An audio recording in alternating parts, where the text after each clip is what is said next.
Madras YMCA மற்றும் school voice association சார்பாக நடைபெற்றுக் கொண்டிருக்கின்ற இந்த அருமையான நிகழ்ச்சிக்கு வருகை தந்து சிறப்பித்துக் கொண்டிருக்கின்ற இந்த அமைப்பினுடைய தேசிய தலைவர் அன்பிற்குரிய குல்பூஷன் சர்மா அவர்களே, நிகழ்ச்சிக்கு வருகை தந்து சிறப்பித்துக் கொண்டிருக்கின்ற தம்பி ஜோஸ் அபிரகாம் அவர்களே, தம்பி ஆசில் பாண்டியன் அவர்களே, அன்பிற்குரிய தம்பி தாமஸ் அண்டோனி அவர்களே, வருகை தந்திருக்கின்ற மாவட்ட கல்வி அதிகாரிகள் அன்பிற்குரிய சத்யபாமா அவர்களே, எழிலரசி அவர்களே, நிகழ்ச்சி பேச்சு அமர்ந்திருக்கின்ற தம்பி ஜான் சேவியர் அவர்களே, தம்பி ஜான் அப்ரகாம் அவர்களே, தம்பி மார்டின் கன்னடி அவர்களே, நிகழ்ச்சியை தொகுத்து வழங்கிக் கொண்டிருக்கின்ற தம்பி செல்வராஜ் அவர்களே, திரளாக வருகை தந்திருக்கின்ற ஆசிரியர் பெருமக்களே, பள்ளியினுடைய நிர்வாகிகளே, வருகை தந்திருக்கின்ற YMCA பிரதிநிதிகள் உட்பட அனைவருக்கும் இந்த நல்ல வேளையிலே என்னுடைய அன்பான வணக்கத்தை தெரிவித்துக் கொள்கின்றேன். முதலில் எனக்கு பெருமையாக இருப்பது, நானும் ஒரு இடைநிலை ஆசிரியராக இருந்தேன்.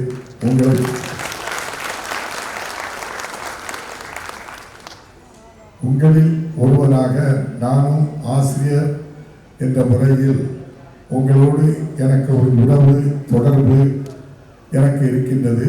மட்டுமல்ல, தொடர்ந்து சட்டமன்ற தேர்தல்களிலே வெற்றி பெறுகிறேன் என்று சொன்னால் அதற்கு இன்றும் என்றும் காரணமாக இருப்பது ஆசிரியர் பெருமக்கள் தான் என்பது எனக்கு இன்னும் கூடுதல் மகிழ்ச்சியை தருகின்றது. காரணம், எந்த தேர்தலில் இருந்தாலும் நம்மவர் ஆகவே அவர்களுக்கு வாக்களிக்க வேண்டும் என்று சொல்லி நான் கேட்காமலே ஆசிரியர் பெருமக்கள் அவர்களாகவே என்னுடைய தொகுதியில் இருக்கின்றவர்கள், பக்கத்தில் இருக்கின்றவர்கள் எல்லாம் ஓடோடி வந்து எனக்காக தேர்தலிலே பணியாற்றியதை நான் இன்றும் மறக்க முடியாமல் இருக்கின்றேன். நிச்சயமாக அப்படிப்பட்ட ஒரு ஆசிரியராக இருந்த சாமானியனை சட்டமன்றத்திற்கு வாக்களித்து என்னை அனுப்பினார்கள். ராதாபுரம் சட்டமன்ற வாக்காளர் பெருமக்கள், மாண்புமிகு இன்றைய முதல்வர் MK ஸ்டாலின் அவர்கள் ஏழைகளுக்காக சிறப்பாக பணியாற்றிக் கொண்டிருக்கின்றவர். அந்த சட்டமன்றத்துக்கு ஒரு ஆசிரியரை சட்டப்பேரவைக்கு தலைவராக்கி தெரிவித்திருக்கிறார். இதுவரை அந்த ஆசனத்தில் பெரிய வழக்கறிஞர்கள், மிகப்பெரிய ஜாம்பவான்கள் தான் இருந்திருக்கிறார்கள். அந்த இடத்தில் ஒரு சாமானியனை அமர வைத்தது இன்றைய முதல்வர் தான் என்பதுதான் நாம் எல்லோருக்கும் பெருமை. அதுவும் சாமானியன் ஆசிரியர். ஆகவே அந்த அளவில் நாம் எல்லோரும் சேர்ந்து பெருமைப்படுகிறோம். அந்த அளவில் இந்த நிகழ்ச்சிக்கு வந்தது எனக்கு இன்னும் பெருமையாக இருக்கின்றது. தமிழ்நாட்டில் கல்வி எவ்வாறு வளர்ந்தது என்பதெல்லாம் உங்களுக்கு தெரியும். ஒரு காலத்தில் எல்லோரும் கல்வி கற்க முடியாது. ஒரு குறிப்பிட்ட சமூகத்தைச் சேர்ந்தவர்கள் மட்டும் கல்வி கற்க முடியும். பள்ளி, கல்லூரி, பல்கலைக்கழகங்கள் எல்லாம் இருந்திருக்கும். எல்லோருக்கும் அந்த வாய்ப்பு கிடைப்பதில்லை. அப்போது இருந்த ஆட்சி முறை அல்லது அந்த காலகட்டத்தில் இருந்த நிகழ்வுகள் குறிப்பிட்ட சமூகத்தைச் சேர்ந்தவர்களை தவிர எல்லோருக்கும் அந்த வாய்ப்பை வழங்கப்படவில்லை. ஆனால் தொடர்ந்து எல்லோரும் கல்வி கற்க வேண்டும் என்ற சிந்தனை இந்தியாவில் வேறு எந்த பகுதியில் இருந்ததோ இல்லையோ, நம்முடைய பகுதியில் அதனுடைய எண்ணமும் சிந்தனையும் இருந்தது. குறிப்பாக பிரிட்டிஷ் ஆட்சி காலத்தில் மதராஸ் பிரசிடென்சி என்று சொன்னால் கேரளா, தமிழ்நாடு, தெலுங்கானா, ஆந்திரா, கர்நாடகா, ஒரிசாவின் ஒரு பகுதியை உள்ளடக்கியது மதராஸ் பிரசிடென்சி. மலையாளம், தமிழ், தெலுங்கு, கன்னடம், துளு, ஒரியா போன்ற பல மொழிகளை பேசுகின்ற மக்கள் வாழ்ந்த பகுதி நம்முடைய மதராஸ். சென்னை என்று பெயர் மாற்றப்பட்டு இருந்தாலும் மதராஸ் பிரசிடென்சி அந்த நிலையில் தான் இருந்தது. அந்த காலகட்டத்தில் எல்லோருக்கும் எல்லாம் கிடைத்து விடாது. இதை நான் எதற்காக சொல்ல வேண்டிய அவசியம் ஏற்பட்டிருக்கிறது என்று சொன்னால், YMCA என்ற ஒரு அமைப்பு கிட்டத்தட்ட 1890-91 அந்த காலகட்டத்தில் நம்முடைய பகுதிக்கு வந்திருக்கலாம்.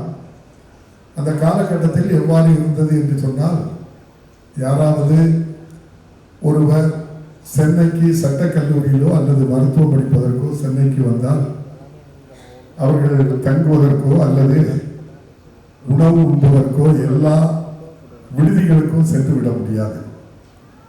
மைசூர் கபே என்று ஒன்று இருக்குமானால் ஆளை பார்த்து அதன் பின்புதான் உள்ளே அனுமதிப்பார்கள். இப்போது இருக்கின்றவர்களுக்கு பல பேருக்கு தெரிந்திருக்கும், சில பேருக்கு இதை பற்றி தெரியவே செய்யாது. நாடு இப்படித்தான் இருந்தது என்று கூட பல பேர் எண்ணி இருப்பார்கள். இன்னும் கொடுமை, சேலத்தில் இருந்தோ கோயம்புத்தூரோ தஞ்சாவூர்லையோ திருநெல்வேலியிலோ கன்னியாகுமரியிலோ அல்லது ஏதேனும் கர்நாடகத்தில் இருந்தோ தெலுங்கானாவில் இருந்தோ ஒருவர் சென்னை சட்டக்கல்லூரிக்கு படிக்க வேண்டும் என்று சொன்னால் அவர்கள் தங்கி படிப்பதற்கு விடுதி வழக்கு கொடுக்கப்படுவதில்லை. காரணம், அவர் என்ன சமூகத்தை சேர்ந்தவர், எந்த ஜாதியை சேர்ந்தவர் என்ற அடிப்படையில் தான் அவர்களுக்கு விடுதி ஒதுக்கப்படும். அந்த காலகட்டத்தில் தான் ஒய்எம்சிஏ அமைப்பு ஆரம்ப காலத்தில் 1844 ஜெர்மனியிலே என்ன நோக்கத்துக்காக ஆரம்பித்ததோ அந்த நோக்கத்தை தாண்டி சமூக சிந்தனையோடு, அந்த நோக்கம் பைபிளை அல்லது கிறிஸ்தவத்தை புரிந்து கொள்ள வேண்டும், தெரிந்து கொள்ள வேண்டும், அறிய வேண்டும், எல்லோருக்கும் வெளிப்படுத்த வேண்டும் என்ற நோக்கத்தோடு தான் அதை ஆரம்பித்த மிகப்பெரிய செல்வந்தர் அதை ஆரம்பித்தார். ஆனால் காலப்போக்கில் இளைஞர்களுக்கு நல்ல ஒழுக்கம், கட்டுப்பாடு, கண்ணியத்தை உருவாக்கி கொடுக்க வேண்டும் என்பதற்காக அந்த ஒய்எம்சிஏ உருவாக்கப்பட்டு நம்முடைய சென்னையிலே ஜோன்ஸ் ரோடு, சிந்தாதிரிப்பேட்டை, வேப்பேரி, ராயபுரம் போன்ற பகுதிகளில், ராயப்பேட்டை போன்ற பகுதிகளில் ஆரம்பித்தாலும் அந்த காலகட்டத்தில் முதலில் ஆரம்பித்ததனுடைய நோக்கம் என்ன என்று சொன்னால் விடுதிதான் ஆரம்பித்தார்கள் முதலில்.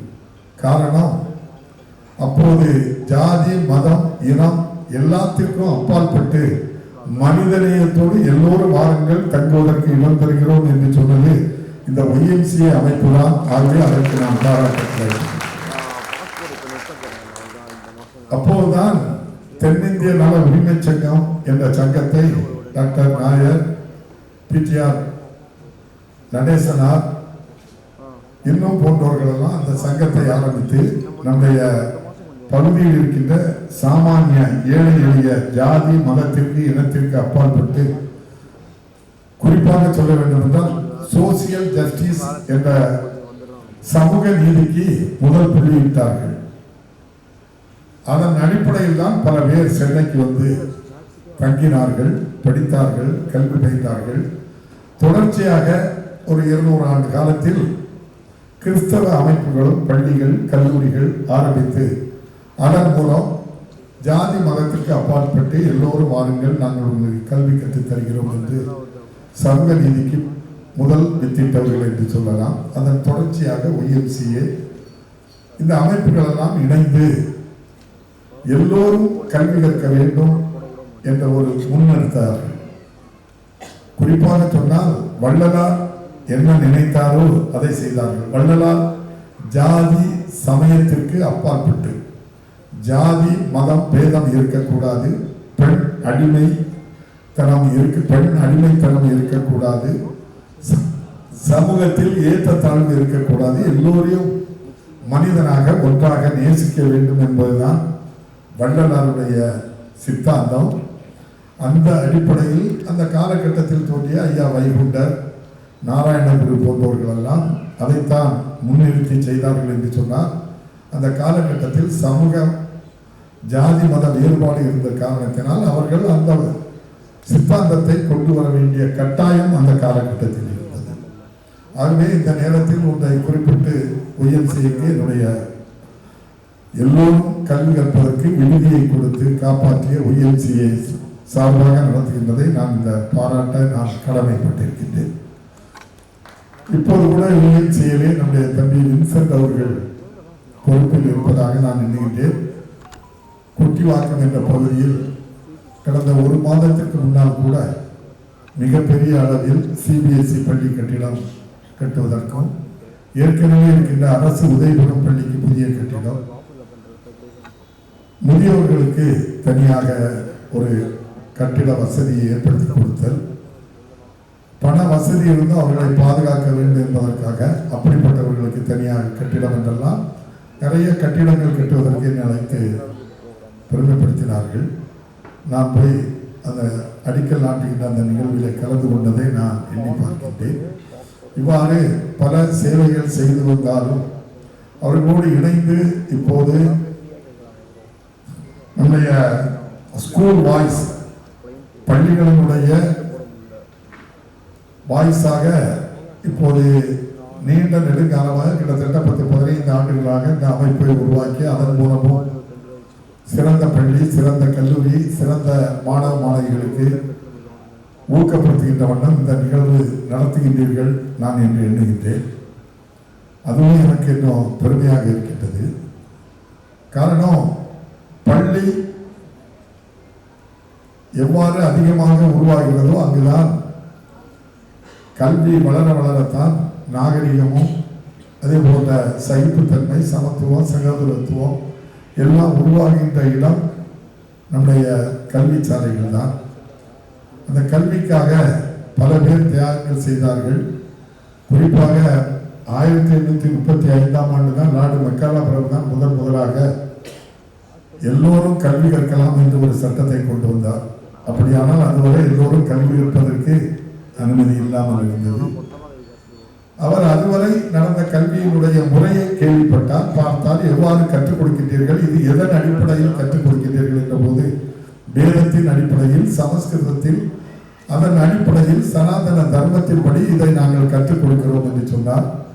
அப்போதுதான் லார்டு மெக்காலா பிரபு சொன்னார், அவற்றையெல்லாம் ஒதுக்கி வைத்துக் கொடுங்கள் அல்லது தனியாக படித்துக் கொள்ளுங்கள். இன்று முதல் ரீஜனல் லாங்குவேஜ், ஏதாவது ஒரு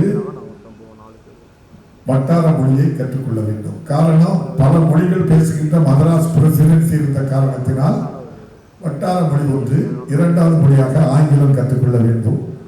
அன்று போன்ற மொழிதான் உலகம் முழுவதும் தமிழர்கள் ஆங்கிலம் கற்று உலகம் முழுவதும் இருக்கின்றோம். அடுத்தபடியாக கணிதம் கண்டிப்பாக படிக்க வேண்டும், அறிவியல் கண்டிப்பாக படிக்க வேண்டும். தொடர்ச்சியாக வரலாறு, பூகோளம், இந்த பாடங்கள் கண்டிப்பாக படிக்க வேண்டும். நாங்கள் படிக்கும் போதெல்லாம் இதுதான் பாடம். ஆகவே இதற்கு முதல் புள்ளி வைத்தது அவர்தான் வைத்தார். அதன் தொடர்ச்சியாக திரும்பவும் ஒரு சட்டம் கொண்டு வர வேண்டிய கட்டாயம் ஏற்பட்டது. அவர் கொண்டு வரவில்லை. 1835 எல்லோரும் கல்வி கற்கலாம் என்று சட்டம் கொண்டு வந்தாலும் எல்லோரும் அனுமதிக்கப்படவில்லை. கிறிஸ்தவ பள்ளிகளில் கூட எல்லோரையும் உள்ளே அனுமதிப்பதற்கு இல்லாத நிலையை உருவாக்கி கொண்டார்கள். அதன் பின் மீண்டும் 1901 முதல் 20க்குள் ஒரு சட்டம் திரும்பவும் கொண்டு வரப்பட்டது. எல்லோரும் சேர்ந்து படியுங்கள் என்று சொல்லி எல்லா ஜாதியினரும் ஜாதி ரீதியாக பிரித்து எல்லோரும் சமமாக அமர வைக்க முடியாத நிலை இருந்தது. ஆகவே அந்த சட்டமும் கொண்டு வரப்பட்டது. அதன் பின் அப்போது இருந்த காலகட்டத்தில் பெண்கள் படிப்பது அரிது. பெண்கள் பெரிய பிள்ளை ஆகிவிட்டால் வீட்டை விட்டு வெளியே விட மாட்டார்கள். இன்னும் சொல்ல போனால் பெண்களுக்கு 4 வயசு, 5 வயசு, 3 வயசு, 8 வயசுல கல்யாணம் முடிச்சு வச்சிருக்காங்க.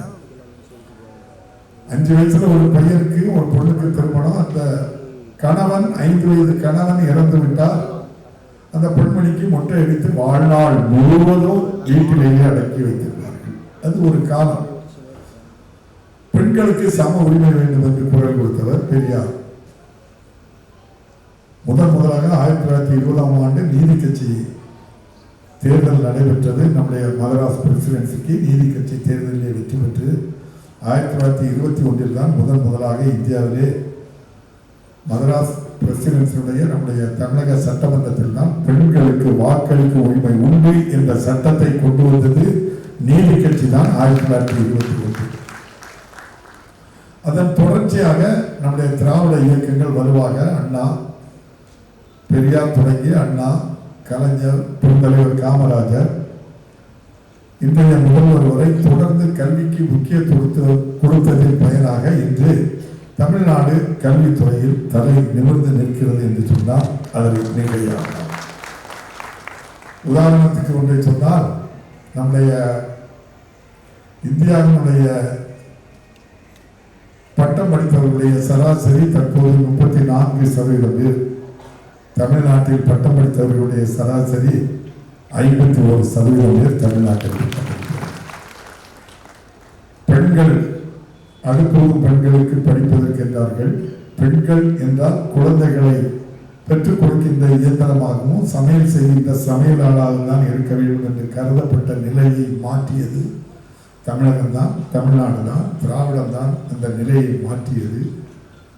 குறிப்பாக ஒருவரை சொன்னால் கலைஞர் பெண்கள் கிராமப்புறத்தில் கூட படிப்பதை தவிர்த்து வந்த போது பெரிய பிள்ளைகள் ஆன பின்பு 8 படி 3000 ரூபாய் தருகிறேன் திருமணத்துக்கு, 10 படி 10,000 தருகிறேன் திருமணத்துக்கு, 12 படி 25,000 ரூபாய் தருகிறேன், பட்டம் படி 50,000 ரூபாய் தருகிறேன் என்று படி படி படி என்று நம்முடைய மாண்புமிகு மறைந்த தலைவர் கலைஞர் கொண்டு வந்த அந்த திட்டம் இன்று இந்தியாவில் திரும்பி பார்க்கின்ற அளவிற்கு இந்தியாவில் பட்டம் படித்த பெண்களுடைய சராசரி 26% என்றால் தமிழகத்தில் பட்டம் படித்தவர்கள் படித்துக் கொண்டிருக்கின்ற பெண்கள் கணக்கெடுத்து பார்த்தால் அதிர்ந்து விடுவீர்கள். 72% பேர் இந்தியாவில் தமிழ்நாட்டில் பட்டம் படித்திருக்கின்றார்கள் பெண்கள் என்று சொன்னால் எந்த அளவிற்கு பெண் முன்னேற்றம் ஏற்பட்டிருக்கின்றது கல்வியில் என்று நீங்கள் எண்ணி பார்க்க வேண்டும். இது அந்த திராவிட இயக்கங்கள் மட்டுமல்ல, அரசு பள்ளிகள் மட்டுமல்ல, அரசு உதவி பெறும் பள்ளிகள் மட்டுமல்ல, உங்களை போன்று சிபிஎஸ்இ மெட்ரிக் பள்ளிகள் நடத்துகின்ற உங்களுக்கும் அதிலே பணியாற்றுகின்ற ஆசிரியர்களுக்கும் நான் இந்த நேரத்திலே பாராட்ட கடமைப்பட்டிருக்கின்றேன்.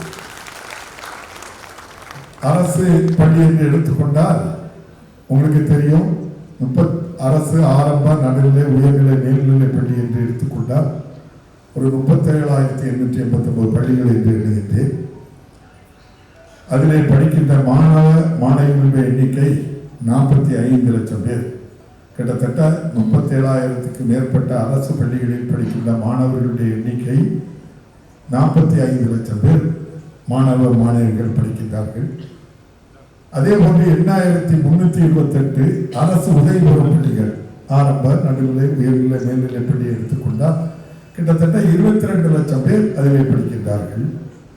ரெண்டையும் கூட்டி பார்த்தால் 67 முதல் 68 லட்சம் பேர் அரசு பாடத்திட்டத்தின்படி தமிழ் வழிப்படி கிட்டத்தட்ட 68 லட்சம் பேர்,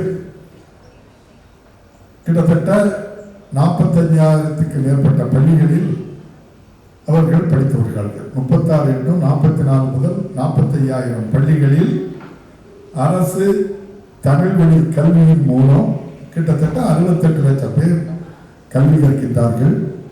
அதிலே பணியாற்றுகின்றவர்கள் அரசு பள்ளியில் 2,70,70,000 பேரும், நம்முடைய அரசு உதவி பெறும் பள்ளியில் 77,000 பேரும், கிட்டத்தட்ட ரெண்டையும் நீங்கள் கூட்டி பார்த்தால் அரசு பள்ளியில் ஆசிரியராக பணிபுரிகின்றவர்கள் 2,27,000 பேர் என்று எண்ணுகின்றேன். உதவி பெறும் பள்ளிகளில் 77,000 என்றால் கிட்டத்தட்ட 3 லட்சம் பேர் அதிலே பணிபுரிகின்றார்கள்.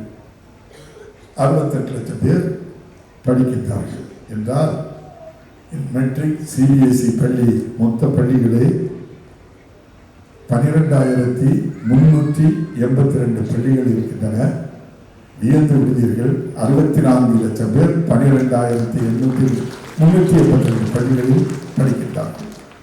64 லட்சம் பேர் 12,000 பள்ளிகளில் படிக்கின்றார்கள். கிட்டத்தட்ட ஒரு புறம் 46,000 பள்ளிகளில் 68 லட்சம் பேர் படிக்கிறாங்க. 46,000 பள்ளிகளில் இங்கு 12,382 பள்ளிகளில் 64 லட்சம் பேர் படிக்கின்றார்கள் என்று சொன்னால், தனியார் நடத்துகின்ற மெட்ரிக் சிபிஎஸ்இ ஐசிஐசிஐ போன்ற பள்ளிகளில் தான் பெற்றோர்கள் மாணவர்களை சேர்த்து தரமான உலக அளவில் போட்டி போடுகின்ற அளவிற்கு தரமான கல்வியை நீங்கள் கொடுக்கின்ற காரணத்தினால் அதிகமான மாணவ மாணவிகள் உங்களுக்கு படிக்கின்றார்கள். அவ்வாறு கல்வி கூடங்கள் நடத்துவதில் பெரும் சவால் கூட உங்களுக்கு இருக்கும். பள்ளி கட்டிடத்துக்கு அனுமதி வாங்க வேண்டும்.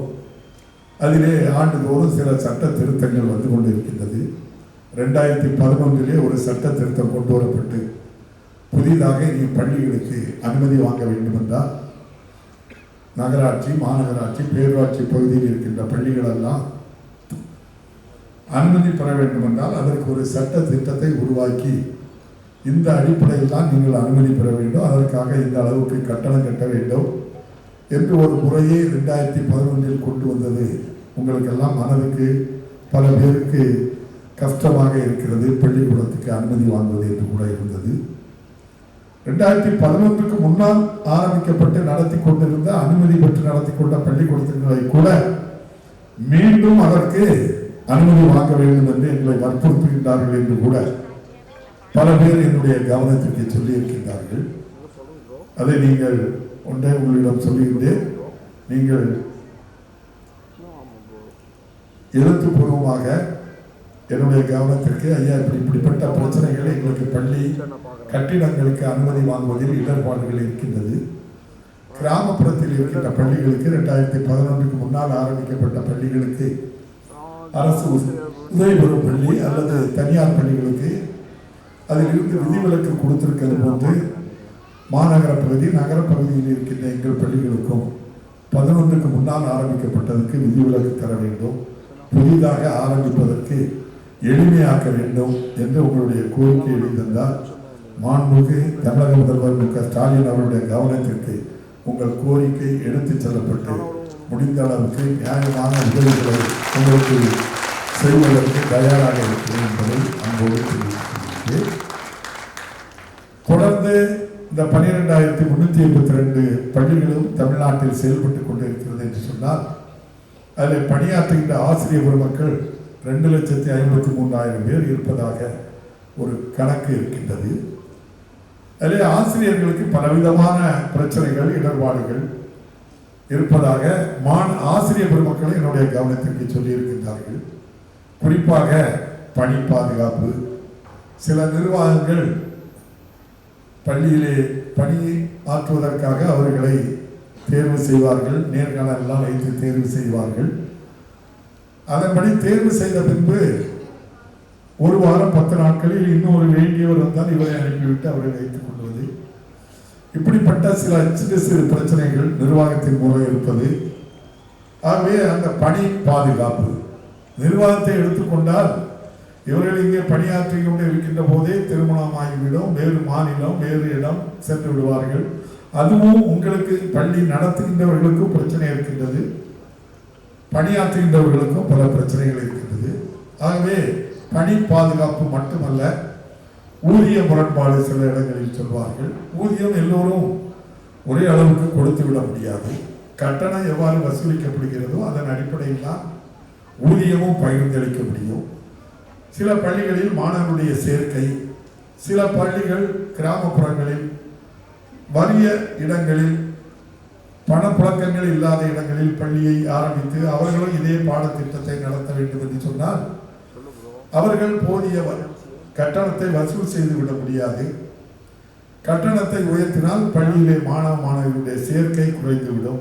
இப்படியெல்லாம் பல பிரச்சனைகள் இருக்கின்றது. இருந்தாலும் கட்டணத்தின் அடிப்படையில் ஒரு விகிதாச்சாரத்தை, குறிப்பிட்ட சதவீதத்தை இந்த அளவுக்கு நீங்கள் கொடுக்க வேண்டும் என்ற ஒரு ஊதிய முரண்பாடு இல்லாத அளவிற்கு ஓரளவிற்கு அந்த ஊதியத்தையும் நிர்ணயம் செய்ய வேண்டும் என்றும் பல ஆசிரியர் பெருமக்கள் பல கூட்டங்களுக்கு நான் சென்ற இடத்தில் என்னுடைய கவனத்திற்கு சொல்லி இருக்கின்றார்கள். ஒட்டுமொத்தமாக இந்த ஸ்கூல் வாய்ஸ் அசோசியேஷன் அன்போடு கேட்டுக்கொள்கின்றேன். நிர்வாகம் நடத்துவதில் என்னென்ன கஷ்டங்கள், பிரச்சனைகள், உங்களுக்கு என்ன உதவி தேவை, ஆசிரியர் பெருமக்களுக்கு ஊதியம் வழங்குவதில் அவர்களுடைய பணி பாதுகாப்பு பற்றி என்னென்ன செய்ய வேண்டும் என்பதையும் அதையும் நீங்கள் எழுத்துப்பூர்வமாக தந்தால் வேண்டிய அளவு உங்களுக்கு உதவி செய்ய முடியும் என்பதையும் நான்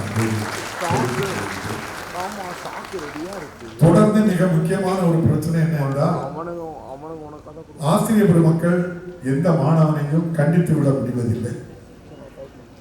யாராவது என்ன நோக்கமோ தெரியவில்லை, ஏதோ ஒரு பிரச்சனையில் வீட்டில் சென்று அந்த மாணவனோ மாணவியோ எந்த ஒரு ஆசிரியரையோ தலைமை ஆசிரியரையோ நிர்வாகத்தையோ ஏதேனும் ஒரு குற்றச்சாட்டை சொன்னால், இப்போது இருக்கின்ற அரசு மட்டும் இல்லை, எந்த அரசாக இருந்தாலும் அந்த பிரச்சனை என்ன என்று அதை உடனடியாக முடிவுக்கு கொண்டு வர வேண்டும் என்றால் ஆசிரியர் மீது வழக்கு பதிவு செய்து முடிந்தால் கைது செய்து கூட உள்ளே போட்டுவிட்டு அந்த பிரச்சனையை அதோடு முடித்து விடலாம் என்பது எல்லா ஆசிரியர் பெருமக்கள் மத்தியிலும் அது ஒரு மன வருத்தத்தை கொடுத்து கொண்டிருக்கிறது. எனக்கு நன்றாக தெரியும். நானும் ஒரு ஆசிரியர் என்ற காரணத்தினால் அந்த உணர்வு எனக்கு உண்டு. நாங்கள் படிக்கின்ற காலத்தில் நான் ஒரு சாதாரண கிராமம், எங்கள் கிராமத்திலிருந்து 1 கிலோமீட்டர் தூரத்தில் பள்ளிக்கூடம் மத்தியில் இருக்கும். நாங்கள் எங்கள் ஊரிலிருந்து தெற்கு நோக்கி வர வேண்டும். அந்த பள்ளிக்கு வருவோம். அங்கிருந்து அந்த பள்ளியினுடைய நிர்வாகம் அங்கிருந்து 2 கிலோமீட்டர் தூரத்தில் இருக்கும். அங்கு சென்று மதிய உணவுக்கான பாத்திரத்தை எடுத்துட்டு வரணும். சமைக்கிறதுக்கு விறகு அங்கிருந்து கொண்டு வரணும். தண்ணி எங்கிருந்து கொண்டு வரணுமோ அங்கிருந்து கொண்டு வரணும். இங்கே வந்து காலையிலே வந்த உடனே பள்ளிக்கூடத்தை பெருக்குவது மாணவ மாணவிகளுடைய வேலை. சுற்றுப்புறம் முழுமையும் தூய்மைப்படுத்த வேண்டும். ஏன் கழிவறை வசதியையும் அதாவது இருக்கும் அவற்றையும் மாணவ மாணவிகள் டேன் டூட்டி ஒவ்வொருவருக்கும் ஒவ்வொரு பள்ளியிலும் ஒவ்வொரு வகுப்பிலும் யார் யார் எந்தெந்த பணியை செய்ய வேண்டும் என்று சொல்லி அதிகாரங்கள் பகிர்ந்தளிக்கப்பட்டு யார் யார் என்ன பணி செய்யணுமோ அவ்வளவு பணியை செய்வதற்கு ஒரு அரசு உதவிபெறும் பள்ளியில் தான் படித்தோம். இந்த வாய்ப்பு ஆரம்ப பள்ளி நடுநிலை பள்ளிகளில் இந்த அமைப்பு தான் இருந்தது. அதை சொன்னால் அந்த கல்வி முறையே காந்திய கல்வி முறைதான். காந்தி எவ்வாறு பொது கழிவறையை சுத்தம் செய்தாரோ அதுபோல் எல்லோரும் நம் நாட்டு மக்கள் நம் மக்கள் நம்முடைய அந்த கழிவுகளை நாம் அசுத்தப்படுத்தியிருப்பதை நாமே சுத்தப்படுத்துவதில் தவறில்லை என்று காந்தி கொள்கை தான் நாங்கள் ஆசிரியராக படிக்கும் போதே எங்களுக்கு அந்த பயிற்சி கொடுத்தாங்க. எங்களுக்கு பயிற்சி வேற யாரும் தரல. அங்கே நாங்கள் படிக்கிற பயிற்சி காலத்திலே அதுதான் இருக்கு. இப்போது அப்படிப்பட்ட ஒரு சிறு தவறு செய்து விட்டால் அது மிகப்பெரிய ஒரு குற்றமாக கருதப்படுவது, அதை தவிர்க்க வேண்டும் என்று கூட எண்ணங்கள் இருந்தாலும் நாட்டினுடைய கட்டமைப்பு சில பெற்றோர்கள் முற்காலத்தில் பார்த்தால் என்னோடு பிறந்தவர்கள் 8 பேர், 4 ஆம்பளை 4 பொம்பளை. இப்போ 1 அல்லது 2 தான், அதுக்கு மேலே இல்லை. குடும்ப கட்டுப்பாடு ரொம்ப சிவியராக நம்ம முன்னெடுத்ததின் பயனாட்டு 1 அல்லது 2க்கு மேல் இப்போ பெருசா 1க்கு மேல கூட நான் காணலை. இப்போ பெருசா அந்த அளவுக்கு எல்லோருமே வந்துவிட்ட காரணத்தினால் தன்னுடைய பிள்ளையை அளவுக்கு அதிகமாக நேசிக்கின்ற காரணத்தினால் என் பிள்ளைய என் வீட்டிலே நான் இந்த ஒரு வேலையை செய்யணும் தானே நீங்க எப்படி செய்யலாங்கிற ஒரு உணர்வு சமூகத்தில் வந்துச்சு. அது ஒரு பெரிய ஆபத்தான விஷயம் தான் என்னை பொறுத்தளவில். இது நான் என்னுடைய கருத்து. நம்முடைய மாணவ மாணவிகள் பள்ளிக்கு சென்றால் எல்லோரும் போல் நம் மாணவனும் ஒன்றுதான், நன்றாக படிக்க வேண்டும். இன்னும் கண்டித்து விட்டால் அவ்வளவுதான். நான் ஆசிரியராக 10 ஆண்டு காலம் பணியாற்றினேன். வீட்டு பாடம் எழுதலையோ அல்லது தவறு செய்தாலோ கம்பு எடுத்து வச்சு கரெக்டா கையை இப்படி வச்சுதான் அடி கொடுப்போம். ஒரு பெற்றோர்களும் ஏன் அடிச்சிங்கன்னு கேட்க ஆரம்பிட்டாங்க. காலையில் நிறைய பெற்றோர்கள் வருவாங்க, என் பிள்ளைய அடிங்க சார், நான் ஏன்னு கேட்க மாட்டேன் சார், நல்லா இருப்பீங்க சார், என் பிள்ளைக்கு நல்லா படிச்சு கொடுங்க சார் நீ சொல்ற பெற்றோர்கள் தான் அடையிருக்கும். இன்னைக்கு அந்த நிலை அப்படியே மாறிவிட்டது. மருத்துவத்துறையில் மருத்துவர்கள் பணிபுரிகின்றார்கள். ஏதேனும் ஒருவருக்கு தவறான மருத்துவ சிகிச்சையோ அல்லது நல்ல சிகிச்சையோ கொடுத்து ஏதேனும் ஒரு பிரச்சனை ஏற்பட்டு அவர் உயிரிழக்க ஏற்பட்டால் அல்லது ஏதேனும் பிரச்சனை ஏற்பட்டால் அவர் மீது வழக்கு தொடுத்தால் அவர் மீது வழக்கு பதிவு செய்வதற்கு எந்த உரிமையும் கிடையாது. எந்த ஒரு சட்டம் உருவாக்கப்பட்டிருக்கு. அதுபோல் ஆசிரியர் பெருமக்களுக்கு அப்படி ஒரு வாய்ப்பு வேண்டும் என்று பல ஆசிரியர்கள் கேட்கிறார்கள். நான் சொல்லல, நீங்க கேட்கீங்க. அப்படி அதையும் நீங்க எழுதிதாங்க. நம்முடைய மாண்புக்கு முதல்வருடைய கவனத்திற்கு எடுத்து சென்று கல்வி முக்கியமல்ல, படிப்பு முக்கியமல்ல, மதிப்பெண் முக்கியம் அல்ல. ஒரு பண்புள்ள, ஒழுக்கம் உள்ள, கட்டுப்பாடு உள்ள ஒரு மாணவன் உருவாவதுதான் நாட்டுக்கு பெருமை. ஆகவே மதிப்பெண் மட்டும் ஒரு மனிதனை நிர்ணயம் செய்து விடாது. மதிப்பெண்ணோடு சேர்ந்து அவனுடைய பண்பு, ஒழுக்கம், எந்த பள்ளியில் படித்தார் என்று கேட்பார்கள். நான் கூட கல்லூரிக்கு சென்ற போது எந்த பள்ளி என்று கேட்டால் நான் சொன்னேன் வடக்கன்குளம் கண்காடியா ஹையர் செகண்டரி ஸ்கூல் என்று சொன்னேன். அப்ப நல்ல ஒழுக்கமா இருப்பா அப்படின்னு சொல்லி ஒரு பள்ளியினுடைய பெயரை சொன்ன உடனே அந்த மாணவன் எப்படி இருப்பான் என்று நிர்ணயம் செய்கிறார்கள். எங்க பகுதிகளில் நிறைய ஏழர் ஸ்கூல் இருக்கும், அந்த கிறிஸ்துவ அமைப்புகள் இருக்கும், சிஸ்டர்ஸ் நடத்துவாங்க, நன்ஸ். அவங்கெல்லாம் ரொம்ப கட்டுப்பாடாக நடத்துவாங்க. அந்த பள்ளிக்கூடத்துக்கு கீழே இருப்பாங்க பிள்ளைகளை சேர்க்க. ஏன்னா ஒழுக்கம், கட்டுப்பாடு அங்கே கிடைக்கி அப்படிங்கிற நம்பிக்கையில பல இடங்கள்ல அப்படிப்பட்ட பள்ளிகளுக்கு போய் காத்திருந்து தன்னுடைய பிள்ளைகளை சேர்க்க வேண்டும் என்றால் படிப்பு மட்டும் முக்கியம் அல்ல, ஒழுக்கமும் இந்த சமூகத்தில் எவ்வாறு வாழ வேண்டும் என்பது மிக மிக மிக முக்கியமானது. இப்போது குற்றங்கள் பல நடக்கிறது என்று சொன்னால் அதை எடுத்து பார்த்தால், அதனுடைய பின்னணியை சாதித்து பார்த்தால் மிக அதிகம் படித்தவர்கள் தான் அந்த குற்றத்திலே ஈடுபட்டதாக பல இடங்களில் நான் செய்தியை பார்க்கின்றேன். நானாக சொல்லவில்லை. நான் படித்து ஒரு குற்ற நிகழ்ந்திருக்கிறது, எவ்வாறு நடந்திருக்கிறது என்று சொன்னால் படித்தவர்களே தான். அதே போல பல பேர் பல ஆயிரம் லட்சம் கோடிகளை கொண்டு ஏமாந்து விடுகின்றார்கள். எங்கு கொண்டு கொடுக்கின்றார்கள் என்றால் நிதி நிறுவனம் என்ற அமைப்பு வைத்திருக்கின்றார்கள். 100 ரூபாய்க்கு 5 ரூபா வட்டி, 2 ரூபா வட்டி, 3 ரூபா வட்டி, டபுள் ஆகுது அப்படின்னு சொன்னதை ஒரு கிராமப்புறத்துக்காரன் கொண்டு போய் அதில் போய் ஒரு நயா பைசா கூட இன்வெஸ்ட் பண்ண மாட்டாங்க. 30 வருஷம், 40 வருஷம், 35 வருஷம் படித்து பட்டம் பெற்று பணியாற்றி ஓய்வு பெற்று கிடைக்கின்ற நிதியை கொண்டு சேர்க்கின்ற இடமாக அந்த நிதி நிறுவனங்கள் நடத்துகின்றவர்கள் கொண்டு சேர்க்கின்றவர்கள் ஒருவர் கூட பாமரராக படிக்காதவராக நான் பார்க்கவே இல்லை. அப்படியானால் இந்த நாட்டில் சட்டம் என்ன இருக்கின்றது, வங்கி எதற்காக இருக்கின்றது, நம்முடைய சேமிப்பு எங்கு இருக்க வேண்டும், யாரையோ நம்பிக்கொண்டு அவன் சொன்ன வார்த்தையை எவ்வாறு நம்பி போகின்றோம் என்று சொன்னால் சாமானியன் போகவில்லை. படித்தவர்கள் வாழ்நாள் முழுவதும் உழைத்து ஓய்வு பலன் கிடைக்கின்ற நிதியை கொண்டு நிதி நிறுவனத்திலே போட்டு அவர் ஆருத்ரான்னு சொல்லி துபாயில கொண்டு 500 கோடி ரூபா வச்சதாண்டி காலையிலே பேப்பரை பார்க்கிறோம். பாதிக்கப்பட்டவர்கள் எல்லோரும் படித்தவர்கள் தான். தவறு செய்தவர்கள், ஏமாற்றுகின்றவர்கள், ஏன் ஏமாறுகின்றவர்களும் படித்தவர்களாகத்தான் இருக்கிறது தான் வேடிக்கையான விஷயமாக இருக்கிறது. ஆகவே இவற்றையெல்லாம் எதற்காக இதை குறிப்பிடுகிறேன் என்று சொன்னால், இது எல்லோருக்கும் கற்றுக் கொடுக்க வேண்டும், தெரிந்தும் இருக்க வேண்டும். எல்லோருக்கும் எல்லாம் தெரியாது. எனக்கு எல்லாம் தெரியுமா ஒன்றும் தெரியாது. உங்களுக்கு என்னை விடதான் நிறைய படித்தவங்க இருக்கிறீங்க நீங்க. அப்போ இன்னும் தெரிந்ததை சொல்லிக் கொடுக்க வேண்டும். நாங்கள் எல்லாம் கிராமப்புறத்தில் இருக்கிறோம். அரசு உதவிபெறும் பள்ளி நிறைய இருக்கு, அரசு பள்ளிகள் நிறைய இருக்கு. நம்முடைய மாண்புக்கு இன்றைய முதல்வர் அவர்கள் ஒரு செக்டார் 64 லட்சம் பேர் 12,382 பள்ளிக்கூடங்கள் உங்க பள்ளிக்கூடத்தில் படிக்கிறாங்க, கொடுத்து படிக்கிறார்கள்.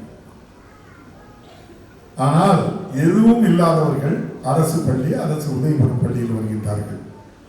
அது சாமானியன் வீட்டு பிள்ளை, ஏழை வீட்டு பிள்ளை. நம்முடைய மாண்புக்கு மறைந்த தலைவர் பெருந்தலைவர் காமராஜர் தான் பட்டி தொட்டியெல்லாம் பள்ளியை திறந்து மதிய உணவு திட்டத்தை கொண்டு வந்தது பெருந்தலைவர் காமராஜர். ஒருவரும் நாம் மறுக்க முடியாது. ஆனால் அவருடைய ஆட்சி தமிழ்நாட்டில் இப்போது இல்லை. காங்கிரஸ் ஆட்சி செய்யவில்லை. திராவிட முன்னேற்ற கழக ஆட்சி இருக்கின்றது.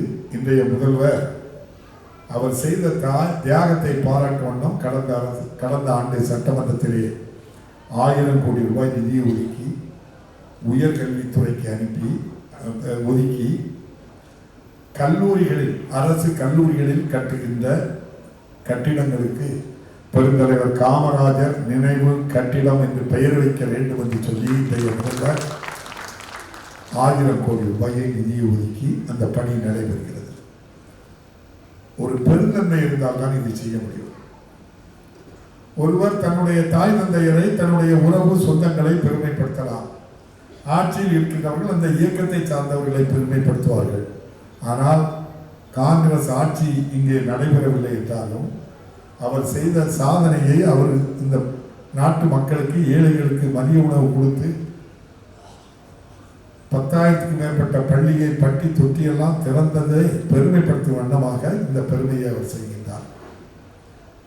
மறைந்த தலைவர் கலைஞரை பற்றி சொன்னேன். எவ்வாறு பட்டம் படிப்பதற்கு பெண்களுக்கு எந்த முயற்சி எடுத்தார். முதல் பட்டதாரியாக இருந்தால் பட்டம் படிக்கும் வரை இலவச கல்வியை தந்ததும் மறைந்த தலைவர் கலைஞர் தான். இன்றைய முதல்வர் ஒருபடிக்கு மேலே சென்று பெண்கள் புதுமை பெண் என்ற ஒரு திட்டம் கொண்டு வந்து 12 படித்து முடித்து பட்டம் படிக்க சென்றால் மாதந்தோறும் அவருடைய வங்கி கணக்குக்கு கொடுத்து நீ பட்டம் படி என்று ஊக்குவிக்கின்ற அரசாக இன்றைய முதல்வர் மு.க.ஸ்டாலின் அவர்கள். சென்னையிலே அண்ணா நகரிலே ஒரு பள்ளிக்கு செல்கின்றார். வாடி முகத்தோடு இருப்பவனை பார்த்து நீ சாப்பிட்டாயா காலையில் என்கின்றார். இல்லை என்கிறார். ஏன் என்கின்றார். தந்தை இல்லை, தாய் பிற வீடுகளுக்கு சமையலுக்கு சென்று அதில் வருகின்ற ஊதியத்தில் எங்களை வளர்த்து பள்ளிக்கு அனுப்புகின்றார் என்கின்றார். நம்முடைய மாண்புமிகு இன்றைய முதல்வர் அவர்கள் கருணை உள்ளத்தோடு காலை சிற்றுண்டி திட்டத்தை இந்தியாவில் உள்ள உலகத்திலேயே முதலாக அரசு பள்ளிகளில், ஆரம்ப பள்ளிகளில் ஆரம்பித்து இந்த ஆண்டு 37,001 பள்ளி, 17 லட்சம் பேர்கள் காலை சிற்றுண்டி திட்டம் இந்த ஆண்டு முதல் நடைமுறைப்படுத்தியிருக்கிறது என்று சொன்னால் நாம் வாழ்வது, இந்த அரசு நடத்துவது சாமானிய வீட்டு பிள்ளை அல்ல, அது என் பிள்ளை, பசியோடு வந்து படிக்கக்கூடாது என்பதற்காக இன்றைய முதல்வர் அந்த திட்டத்தை கொண்டு வந்திருக்கின்றார். உங்கள் சார்பாக நான் அவருக்கு நன்றியை இந்த நேரத்தில் அனுபவிக்கிறேன். அது மட்டுமல்ல, டெல்லிக்கு செல்கின்றார், கெஜ்ரிவாலை பார்க்கின்றார், அங்கு ஒரு அரசு பள்ளிக்கு செல்கின்றார். அனைத்து வகுப்புகளிலும் ஸ்மார்ட் போர்டு இருப்பதை பார்க்கின்றார். இதுபோல் தமிழ்நாட்டிலும் உருவாக்க வேண்டும் என்று சொல்லி தமிழ்நாட்டில் கடந்த ஆண்டுக்கு முந்தைய ஆண்டே அதை ஆரம்பித்தார். கடந்த ஆண்டு, இந்த ஆண்டு நம்முடைய மாண்புமிகு முதல்வர் அவர்கள் பள்ளிக்கு ஒரு வகுப்பறையாவது ஸ்மார்ட் போர்டு இருக்க வேண்டும் என்று ஒரு வாய்ப்பை உருவாக்க வேண்டும் என்று சொல்லி சட்டமன்ற உறுப்பினருடைய நிதிகளெல்லாம் அதை பயன்படுத்திக் கொள்ளுங்கள், அரசு நிதியை பயன்படுத்திக் கொள்ளுங்கள் என்று மாண்புமிகு முதல்வர் உத்தரவிட்டிருக்கின்றார். திருநெல்வேலி மாவட்டம் என்னுடைய ராதாபுரம் சட்டமன்ற தொகுதியில் மட்டும் அரசு பள்ளிகள் குறைவு, அரசு உதவி பெறும் பள்ளிகள் அதிகம். அப்பாவு வேலை பார்த்ததும் ஒரு அரசு உதவி பெறும் பள்ளி தான். நான் ஒரு ஆசிரியர், எல்லோருக்கும் கொடுக்க வேண்டும் என்பதற்காக அனைத்து பள்ளிகளுக்கும் 301 பள்ளிகள், 301 பள்ளிகளுக்கும் பள்ளிக்கு ஒரு ஸ்மார்ட் போர்டு கொடுக்கப்பட்டு ஒவ்வொரு ஸ்மார்ட் போர்டுக்கும் ஒரு வெப் கேமரா கொடுத்து ஒரு யூபிஎஸும் கொடுத்து DO, BEO, CO officer, block development officer, district education officer, block education officer, chief education officer எல்லா அலுவலகத்துக்கும் சேர்த்து ஐடிஐ, கல்லூரி, எல்லா பள்ளி கல்லூரிகளுக்கெல்லாம் நம்முடைய தொகுதியில் இருப்பதை கொடுத்து அரசு உதவி பெறும் பள்ளிகளில் படிக்கின்ற மாணவ மாணவிகளுக்கு ஒரு குறைபாடு ஸ்போக்கன் இங்கிலீஷ். மெட்ரிக் பள்ளியில் என்ன பாடத்திட்டமோ அதே பாடத்திட்டம் தான் அரசு உதவி பெறும் பள்ளி. ஆனால் ஸ்போக்கன் இங்கிலீஷ் என்று சொன்னால் சுட்டு போட்டாலும் அந்த பள்ளியில் படிக்கின்றவர்களுக்கு வராது. மார்க்கு 200க்கு 191 மார்க் எடுப்பார் +2 தேர்விலே. ஆனால் ஆங்கிலம் புரியும், வாயை விட்டு வெளியே வராது. நீங்கள் 1ஆவது வகுப்பு 2ஆவது வகுப்புல என் பேத்திமார் பேசுகிற வார்த்தை கேட்டால் அவன் இங்கிலாண்டில் இருக்கிறான், நான் தமிழ்நாட்டில் இருக்கிறான்னு எனக்கு தெரியாது. அந்த அளவுக்கு அவங்க பேச பயிற்சி கொடுத்து அனுப்பியிருக்கேன். நீங்கள் இந்த பயிற்சி அங்கே குறைவாக இருக்கின்ற காரணத்தினால் நான் முயற்சி செய்து எல்லா பள்ளிக்கு ஒரு ஸ்மார்ட் போர்டு 2 லட்சம் ரூபாய் வீதம் கொடுத்து வெப் கேமரா கொடுத்து மின்தடை ஏற்பட்டாலும் தொடர்ந்து பயன்படுவதற்காக யூபிஎஸ் கருவியும் கொடுத்து சிஓட்ட சொல்லி தினம் 1 முதல் 5 வரை உள்ள மாணவர்களுக்கு ஸ்போக்கன் இங்கிலீஷ் 1/2 மணி நேரம் தினம், 6 எழுத்துக்கு 1/2 மணி நேரம், 9 முதல் 12 வரை 1/2 மணி நேரம். ஆக ஸ்போக்கன் இங்கிலீஷ் தினம் மாவட்ட நம்முடைய முதன்மை கல்வி அலுவலர் உட்பட நீங்களே அதை மானிட்டர் பண்ணுங்கள் என்று சொன்னதின் அடிப்படையில் தமிழ்நாட்டில் இந்தியாவிலே முதலாக நம்முடைய ராதாபுரம் சட்டமன்ற தொகுதியில் நம்முடைய மாண்புமிகு முதல்வர் அவருடைய திருக்கரத்தினால் ஆரம்பித்து வைக்கப்பட்டு இப்போது ஒரு இடத்தில் இருந்து ஒருவர் பாடம் நடத்துவார். எல்லா பள்ளிகளிலும் அதை புரிந்து கொள்கின்ற ஆசிரியர்களும் மாணவர்களும் கவனித்து கற்றுக் கொடுங்கள் என்று சொல்லி இருக்கிறோம் என்று சொன்னால் சாமானிய பிள்ளைகளும் படிக்க வேண்டும் என்பதற்காகத்தான் இந்த வாய்ப்பை நம்முடைய மாண்புமிகு முதல்வர் உருவாக்கி தந்திருக்கின்றார். ஆகவே சாமானிய வீட்டு பிள்ளையும் தரமான சர்வதேச தரத்தில் கல்வி கற்கின்ற ஸ்மார்ட் போர்டு மூலம் கற்கின்ற அந்த வாய்ப்பை பெற வேண்டும் என்பதற்காகத்தான் நம்முடைய முதல்வர் இப்படிப்பட்ட நல்ல திட்டங்களை எல்லாம் தந்திருக்கின்றார். ஆக அரசு உதவி பெறும் அந்த பள்ளிகள் ஒரு புறம் இருந்தாலும் மிக அதிகமான மாணவ மாணவிகளுக்கு கடுமையாக உழைத்து, காரணம் இல்லை பல பேர் ஸ்கூல் நடத்துகிறவங்களும் இருப்பீங்க, எனக்கு யாருன்னே தெரியாது, ஆசிரியர்களும் இருப்பீங்க, எப்படி வேலை வாங்குவீங்கன்னு எனக்கு தெரியும். ஸ்பைல் போட்டிருப்பீங்க, ஷேடோ போட்டிருப்பீங்க. அந்த டீச்சர் தமிழில் ஏதாவது வார்த்தை சொன்னால் என்கிட்ட வந்து சொல்லிட்டு இருப்பீங்க, எதுவும் தவறாக சொன்னால் என்கிட்ட வந்து சொல்லிட்டு இருப்பீங்க. பள்ளிக்கு வகுப்புக்கு 2 ஆசிரியர், ஷேடோவுக்கு ஒரு ஆள் போட்டு இவ்வளவு கண்காணிப்போடு கடினமான வேலையை கொடுத்ததின் பயன்தான் 64 லட்சம் பேர் 12,380 பள்ளிக்கூடத்தில் வந்து சேர்ந்தாங்க. ஆகவே எவ்வாறு அவர்களை பணியில் வேலை வாங்கிறோமோ அதே அளவுக்கு அவர்களுக்கும் பாதுகாப்பும் கொடுக்க வேண்டும், ஊதியமும் கொடுக்க வேண்டும். மொத்தத்தில் ஒரு குடும்பமாக இருந்து நிர்வாகத்தை நடத்துகின்றவர்கள் சரி, பணியாற்றுகின்றவர்கள் மட்டுமல்ல, ஆசிரியர்களும் மாணவர்களும் பெற்றோர்கள் மிக முக்கியம். எல்லோரிடமே இப்படிப்பட்ட கருத்துக்களை சொல்ல வேண்டும். நான் கூட முதல்வரிடம் இந்த கருத்தை சொல்ல வேண்டும் என்று எண்ணுகிறேன். நீங்கள் எழுதி தந்தால், எழுத்துப்பூர்வமாக தந்தால், இந்த ஸ்கூல் வாய்ஸ் அசோசியேஷன் மூலம் நீங்கள் மாணவ மாணவிகளுக்கு இப்படிப்பட்ட சிறு பிரச்சனைகள் நாங்கள் தண்டிக்கிறோம், இதற்காக எங்களை வழக்கு தொடர்ந்து எங்களை கைது செய்து எங்களை அவமானப்படுத்த வேண்டாம். ஒட்டுமொத்தமாக நீங்கள் கல்வித்துறையில் சேர்ந்தால் நீங்கள் பெற்றோர்களுக்கும் இந்த நாட்டுக்கும் ஒரு உத்தரவு கொடுங்கள். மாணவ மாணவிகளை கண்டிப்பதற்கு எந்த தவறாட்டும் பெற்றோர்கள் நீங்கள் எடுத்துக்கொள்ளக்கூடாது என்று சொல்ல வேண்டும். சில ஊடகங்களை நான் அன்போடு கேட்டுக்கொள்கின்றேன். துரும்பை தூணாக்கி இந்த சமுதாயத்தில் இப்படிப்பட்ட நிலையை உருவாக்குவதை தவிர்க்க வேண்டும்.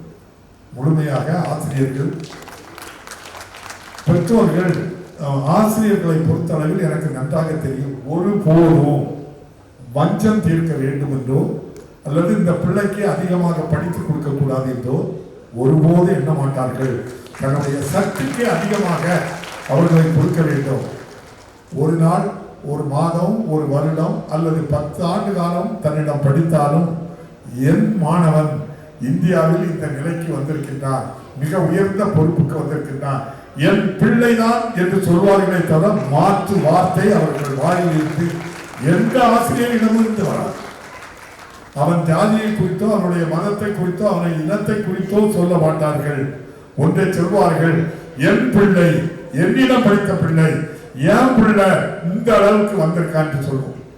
ஒரு தவறு செய்தா கூட என்கிட்ட படிக்கும் போது நல்லா இருந்தானே, இப்போ ஏன் இப்படி போனான்னு தெரியலையே, அவன் நல்ல பையனாச்சுன்னு சொல்லி சொந்த பிள்ளையை விட அதிகமாக நேசிக்கிறது கற்றுக் கொடுக்கின்ற பிள்ளைகளுக்கு தான் இந்த ஆசிரியர் பெருமக்கள் எண்ணுவார்கள் என்பது எனக்கு நன்றாக தெரியும். ஆகவே உங்களுடைய குற்றம், குறைகள், கோரிக்கைகள் ஏதேனும் இருக்குமானால் எழுத்துப்பூர்வமாக என்னுடைய கவனத்துக்கு கொண்டு வாருங்கள். மாண்புமிகு முதல்வருடைய கவனத்திற்கு நாம் சொல்கின்றோம். காது கொடுத்து கேட்கின்ற முதல்வர் என்ன என்று கேட்டு அதற்காக உதவி செய்கின்றவர். ஒரு உண்மையை சொல்கின்றேன். 2001 முதல் 2006 வரை 50,000 இடைநிலை ஆசிரியர்கள் அவர்களுக்கு ஒரு குறிப்பிட்ட ஊதியம் மட்டும் கொடுத்து பணியில் அமர்த்தப்பட்டார்கள். மாண்புமிகு மறைந்த தலைவர் கலைஞர் 2006 பொறுப்பேற்றார். வந்தவுடன் 50,000 பேர்களுக்கும் காலநிலை ஊதியத்தை வழங்கியவர் மாண்புமிகு மறைந்த தலைவர் கலைஞர் என்பதை நான் இந்த நேரத்திலே அன்போடு தெரிவித்துக் கொள்கிறேன். அதுபோது கூட இப்போது நம்முடைய ஆசிரியர்கள், இடைநிலை ஆசிரியர்கள் ஒரே ஊதியம், ஒரே வேலைக்கு ஒரே ஊதியம் நியாயமானதுதான். ஆகவே அதற்கும் போராட வேண்டிய அவசியம் இல்லை. நம்முடைய மாண்புக்கு முதல்வரை சந்தித்தோ அல்லது நம்முடைய மாண்புக்கு கல்வி அமைச்சரை சந்தித்தாலோ குறைகள் இருக்குமானால் இந்த அரசு காது கொடுத்து கேட்டு நிவர்த்தி செய்யும். நாங்கள் இந்த அரசு ஆட்சிக்கு வரும்போது எவ்வளவு கடன் சுமை இருந்தது? 5 லட்சம் கோடி ரூபாய்க்கு மேல் கடன். அதற்கு வட்டி கட்ட வேண்டும், புதிதாக இன்ஃப்ராஸ்ட்ரக்சர் உருவாக்க வேண்டும். ஒரு முறை நான் மாண்புக்கு முதல்வர் அவர்களை நாங்கள் இருவரும் மாண்புக்கு மறைந்த தலைவர் கலைஞர் அவர்களுக்கு சட்டமன்றத்திலே அவருடைய முழு உருவ படம் திறப்பதற்காக மாண்புக்கு ஜனாதிபதி அவர்கள் வந்தார்கள். அவர்கள் வருவதை நாங்கள் வரவேற்பதற்காக தனியாக இருந்தபோது முதல்வரிடம் கண் ஏன் சிவப்பாக இருக்கிறது என்று கேட்டேன். அவர் சொன்னார், தமிழ்நாடு மின் வாரியம் போக்குவரத்து கழகத்தை இரண்டையும் நினைத்து பார்த்தாலே எனக்கு ராத்திரி தூக்கம் வருகிறார்கள். காரணம், போக்குவரத்து துறையில் ஓய்வு பெறுகின்றவர்களுக்கு ஓய்வூதியம் கொடுக்க முடியவில்லை, பணி அவருடைய ஓய்வு பலன் கொடுக்க முடியவில்லை, அவ்வளவு சிரமத்தில் இருந்தது. ஆனால் இவற்றை நன்கு ஆய்வு செய்து வந்தவுடன் பெண்கள் நகர பேருந்திலே நாள் ஒன்றுக்கு எத்தனை முறை சென்றாலும் கட்டணம் இல்லாமல் செல்லலாம் என்ற ஒரு சட்டத்தை கொண்டு வந்து நாள் ஒன்றுக்கு 50 லட்சம் பெண்கள் அதிலே பயணம் அடைந்தார்கள். 50 லட்சம். உங்களுக்கு கூட அது தேவையா என்று இருக்கலாம். எனக்கு தெரியும், 6,000 முதல் 12,000 ரூபாய் வரை ஊதியத்துக்கு செல்கின்ற பெண்கள் எவ்வளவு பேர் என்று உங்களுக்கு தெரியாது. ஜவுளி கடைக்கு போங்கள், பெரிய சூப்பர் மார்க்கெட்டு போங்க, அங்கே இருக்கின்ற பணியாளர்கள் பெண்கள் 6,000, 8,000, 4,000, 9,000 சம்பளம் சொல்வார்கள். அவர்களெல்லாம் இப்போது கட்டணம் இல்லாமல் செல்லும்போது மாதம் குறைந்தபட்சம் 800 முதல் 1,500 ரூபாய் வரை மீதம் இருக்கிறார்கள். அதற்காக கட்டணம் இல்லாமல் போங்கள் என்று சொல்லி அதோடு விட்டு விடாமல் ஆண்டுக்கு 2,740 கோடி ரூபாயை முன்பணமாக கொடுத்து அதன் அடிப்படையில் அவர்களை கட்டணம் இல்லாமல் போக வைத்திருக்கின்றார். நீங்கள் பேருந்திலே பணியாற்றுகின்ற பணியாளரிடம் கேளுங்கள், இப்போது சம்பளம் கிடைக்கிறதா என்று சொன்னால் பெண்கள் கட்டணம் இல்லாமல் வருகின்றார்கள். ஒரு பெண் எங்கள் வண்டியிலே கால் எடுத்து வைத்தால் 16 ரூபாய் மாண்புக்கு முதல்வர் மு.க. ஸ்டாலின் தந்து விடுகின்றார்.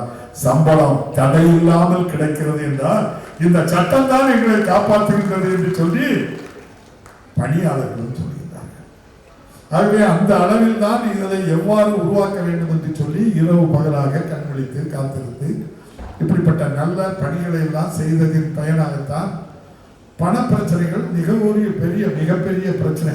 இது போக இப்போது 1,06,50,000 பேருக்கு மாதம் 1,000 ரூபாய் அவருடைய வங்கி கணக்கு.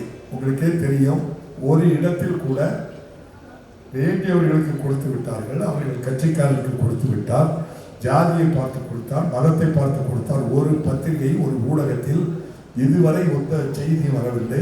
ஏன்? இந்தியாவிலேயே டிரான்ஸ்பரன்சியாக தகுதியை நிர்ணயம் செய்து இந்த தகுதி இருக்கின்றவர்களுக்கு தருகிறேன் என்று சொல்லி முழுமையாக 1,06,00,000 பேர் தேர்ந்தெடுத்ததில் ஒரு குறைபாடு இல்லாமல் செய்திருக்கிறார் என்றால் தமிழ்நாட்டில் நம்முடைய முதல்வர் மு.க. ஸ்டாலின் தான் அந்த வாய்ப்பை உருவாக்கி தந்திருக்கிறார். ஆகவே நம்முடைய கல்வி கற்ற சமுதாயம் நியாயம் தானே. ஒருவருடைய எங்கள் ஊரில் ஒரு அம்மா வந்து எங்க வீட்டில் எனக்கு தரல, நான் கஷ்டம் தானையா வாங்கித்தாங்கன்னாங்க. என்னன்னு விசாரிச்சு பார்த்தா அவங்க பையன் வெளிநாட்டில் இருந்திருக்கான். வங்கியில் 10 லட்சம், 5 லட்சம், 2 லட்சம், கிட்டத்தட்ட 50 லட்சம் ரூபா அந்த அக்கௌண்ட்ல டிரான்சாக்சன் ஆகிருக்கு. அந்த அக்கௌண்ட் அந்த அம்மா கொடுத்துருக்கு. வேற அக்கௌண்ட் கொடுத்துருந்தா அந்த அம்மாவுக்கு கிடைச்சிருக்கும். அந்த அக்கௌண்ட்டை வெரிஃபை பண்ணிட்டு முடியாடி சொல்றாங்க. ஒரு வீட்டில் 4 பேர், 4 பேரும் ஒரே மின் இணைப்பா கொடுத்துருக்காங்க. 4 பேரும் அதே பகுதியில் ஒரு மின் இணைப்பை வாங்கி 4 குடும்பம் வாழுது. 4 ரேஷன் கார்டு இருக்கு, 4 அக்கௌண்ட்டை கொடுக்கு. 4 பேரும் கஷ்டப்பட்டவங்க தான் வரல. ஏன்னு கேட்டா ஒரே மின் இணைப்பை கொடுத்த காரணத்தினால் மின் கட்டணம் அதிகமாக வந்து, அப்ப மின் கட்டணம் இவ்வளவு 4,000 ரூபாய் மின் கட்டணம் வருகிறது என்றால் இது ஒரு வசதியானவர் தான் இருப்பாங்க என்று சொல்லி அதனால அவர்களுக்கு தவிர்க்கப்பட்டிருக்கிறது. அதான் அவங்க சொன்னா, ஆமா தப்பு தான், நியாயம்தான், சரியா தான் தலைவர் பண்ணியிருக்காரு அப்படின்னு. உலகத்திலே 1,06,50,000 பேரை தேர்வு செய்து நியாயமாக செய்தார் என்று சொன்னால் இன்றைய முதல்வர் மு க ஸ்டாலின் அவர்கள் தான் அதை செய்திருக்கின்றார் என்பதை நான் எண்ணி பார்த்து, நீங்களும் பள்ளி கல்லூரி எங்கு படித்தாலும் சரிதான், படிக்க சென்றாலும் சரிதான், கற்றுக் கொடுத்தாலும் சரிதான், ஒரு முறையை வழிவகை செய்து கொள்ளுங்கள். பெற்றோர்கள் வரும்போதே முதலில் சொல்லுங்கள், பிள்ளைகளை கண்டிப்போம், நீங்கள் தட்டி கேட்கவில்லை என்றால் சேருங்கள், இல்லை என்றால் வேறு பள்ளிக்கு செல்லுங்கள் என்பதை சமுதாயத்தை சிரிப்பதற்காக சொல்லவில்லை. நான் இது உண்மையாக சொல்கின்றேன். சமுதாயம் ஆசிரியர்களுக்கு தன் சொந்த பிள்ளையாக நினைத்து கற்றுக் கொடுக்கின்ற அந்த ஆசிரியர்களுக்கு அந்த பள்ளிக்கு பெருமைப்படுத்த வேண்டிய அவசியம் இல்லை. அந்த பள்ளியை அந்த ஆசிரியை சிறுமைப்படுத்தாமல் இருப்பதற்காக இந்த வார்த்தையை நீங்கள் சொல்ல வேண்டும் என்று நான் கேட்டுக்கொண்டேன். இந்த அரசு சாமானிய ஏழை எளியர்களுக்கு மட்டுமல்ல, எல்லோருக்குமான அரசு, எல்லோருக்கும் எல்லாம் வேண்டும் என்பதற்கான அரசு. ஆகவே உங்கள் கோரிக்கைகளையும் என்னுடைய கவனத்திற்கு கொண்டு வந்தால் மாண்புக்கு முதல்வருடைய கவனத்திற்கு எடுத்து சென்று எழுத்துப்பூர்வமாக ஒரு கோரிக்கை ஒரு பேப்பரில் ஒன்று தனியாக இருக்கணும். ஒவ்வொன்றும் ஒரே பக்கத்தில் அவ்வளோ கோரிக்கை எழுதி இன்னும் அப்படி என்னமோ செய்யணும் போட்டு போயிறாங்க. காரணம், ஒவ்வொன்றும் ஒவ்வொரு துறைக்கு செல்ல வேண்டியது இருக்கும், அல்லது ஒவ்வொருவருடைய பார்வைக்கு செல்ல வேண்டியது இருக்கும். ஆகவே அந்த அடிப்படையில் என்றால் வருகின்ற 9ஆம் தேதி சட்டமன்ற கூட்டத்தொடர் நடைபெறுகின்றது. மாண்புமிகு முதல்வர் அவர்களை சந்திக்கின்ற வாய்ப்பு கிடைக்கும். நிச்சயமாக நானும் ஒரு கவரிங் லெட்டர் வைத்து இதை பரிசீலனை செய்யுங்கள் என்று சொன்னால் நிச்சயமாக நம்முடைய முதல்வர் அவர்கள் சரியான முடிவு எடுப்பார் என்பதை கூறி அருமையான நிகழ்ச்சிக்கு என்னை அழைத்து பெருமைப்படுத்திய உங்கள் அனைவருக்கும் மீண்டும் ஒரு முறை நன்றி நன்றி நன்றி என்று கூறி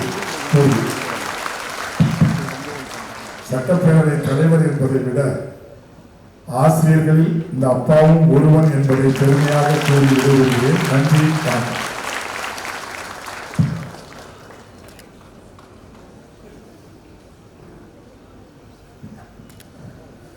ஐயா அவர்களுக்கு எனது மனமார்ந்த நன்றிகள்.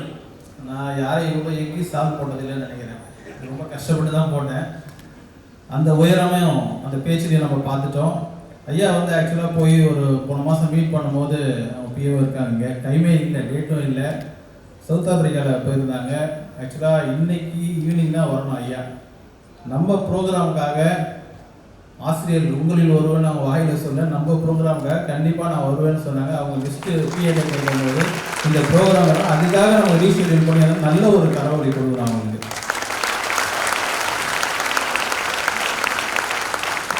ஏன்னா அது வந்து கவர்மெண்ட் ப்ரோக்ராம், சுற்றுலா கிடையாது. அதில் வந்து நமக்காக ஒதுக்கி வந்து சரி என்ன ஒரு உங்களுக்கு விஷயங்கள் இருக்கும் அப்படின்னு கேட்டாங்க.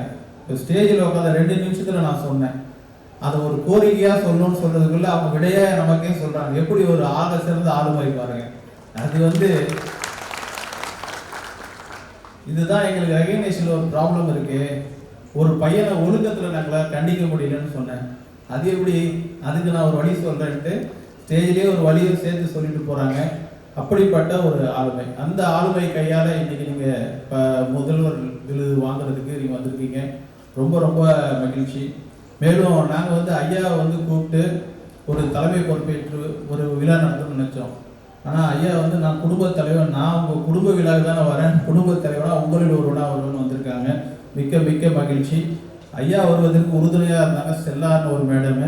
அவங்க ஒரு முதல்ல வாங்குறாங்க, இன்றைக்கி உங்களோட ஒரு அவார்டு வாங்குறாங்க. அவங்களும் ஃபாலோ பண்ணிகிட்டே இருந்தாங்க. ரொம்ப நன்றி, அவங்களுக்கு நான் தெரிவித்துக் கொள்கிறேன். நன்றி. Thank you, sir. Now we will move on to the Best Principal Award. BP 401 to 420. Please come this side. Principals BP 401 to 420. Please come this side.